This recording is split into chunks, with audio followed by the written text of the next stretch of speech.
Hi friends, welcome back to Whiskey and Whit. I'm Whitney and today's video is a Dollar Tree DIY video, so stay tuned.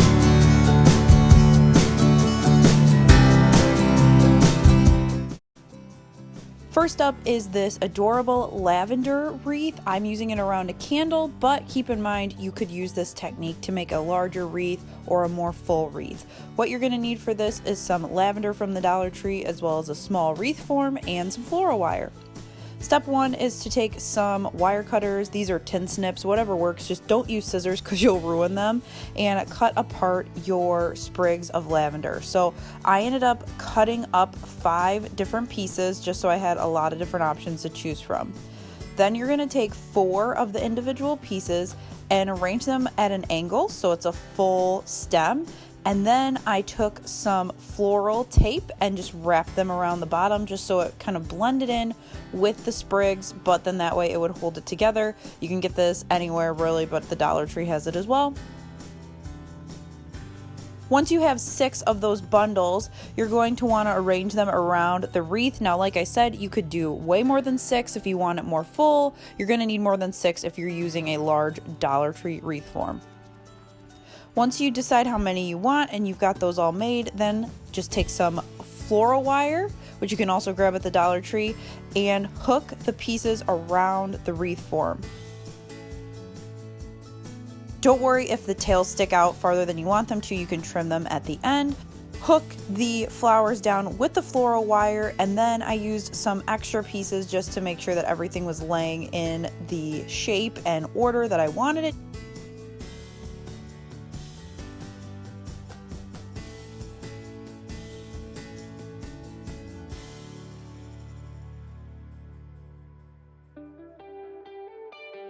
And then the last step was to trim off the ends. This was so easy, and I love how this looks on my coffee table. This looks so good with a 3-wick candle in the center, and it's a perfect transition to spring. Up next is this Rustic milk bottle. I took this bottle with some Waverly chalk paint and covered it with 2 coats of paint. Now what you're going to want to do is make sure that you're getting in the grooves, in the letters, the whole thing, because there's a lot of different surfaces here that if you don't cover it, it's going to look wonky. So once I covered it with 2 layers of paint, once that dries, grab some sandpaper, whatever you have on hand, and go ahead and rough it up. The biggest thing you're going to want to rough up are the letters and words on the front, and then also the top part. Then I grabbed some more of my lavender sprigs, cut them up again with the tin snips, and then I just put them into the milk bottle, and they fit perfectly.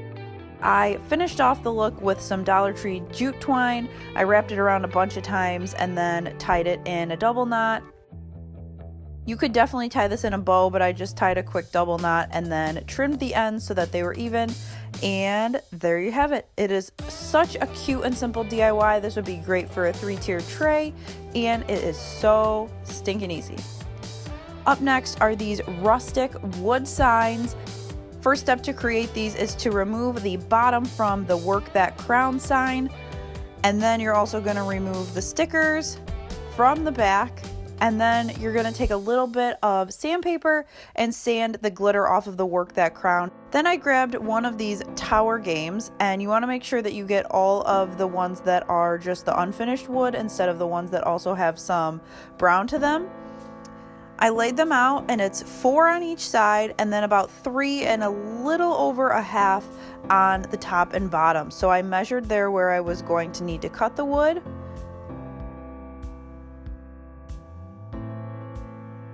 Then I grabbed some Waverly chalk paint and I did 1 coat over that Work That Crown side, and then on the other side I did 2 coats of paint.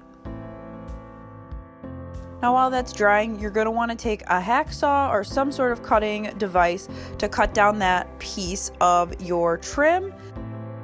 For as flimsy as those are, you can totally use a Dollar Tree hacksaw that they have in their tool section, or if you've got some way to cut it at home, you can go ahead and do that as well. You just want something that's going to cut a straight line, so then that way you can create a perfect fit with your trim. Once those are cut down, I would take that sandpaper and just make sure that your edges aren't super rough. After you have cut all 4 of those smaller pieces, because you're going to need 2 sides per sign, grab some wood stain and some gloves and get to staining. I use Dark Walnut by Minwax. It is my absolute favorite stain of all time. I went through and stained all 6 sides of each little block, and then I put those to the side to dry. Now while the stain dried, I took my 2 printables that I just printed out regularly that I will link for you down below, and I traced on the back how big I needed to cut them. I did the back instead of the front just so you don't have any pencil marks on the front part of your sign. Go ahead and cut them out. And then you're going to grab some Mod Podge, put some on the side that you want to be your main side, which was the back side of the original sign for me. And then I went ahead and made long strokes of the Mod Podge, so then that way it's covered all over the front of the sign. Once you do that, you're going to take your cut piece and go ahead and push it down. Now I use my Cricut squeegee, but you can use a gift card or credit card, just kind of a flat edge, just so then that way you can make sure everything's pushed down and you're not going to be dealing with any bubbles. So you can use your hands, whatever you really have, but I would say that credit card or that squeegee is really going to make all the difference. Once that dries, you're going to take another thin layer of Mod Podge and just brush it over the top. Don't pull too hard because you don't want to tear the paper or pull off any ink to make it run. After that glue is put on there, I did one more pass with the squeegee. And then I started to assemble my borders. So 2 sides of your sign are going to be just 4 pieces of the tumbling blocks put together. Just hot glue them end to end. And then the other 2 sides are going to be 3 regular blocks plus your little block that you cut before. So once you've made all your sides, you're going to start with your shorter side, which is the 3 blocks plus the little block. Glue that to the bottom. Then you're going to take some hot glue and do the same thing on the top. That smaller piece, so 3 blocks and the cut block.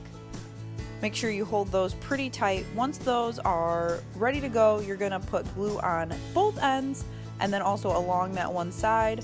Hold it tight and then flip it over to the other side. Glue on both pieces of wood, both ends there, and then also along the edge of the sign.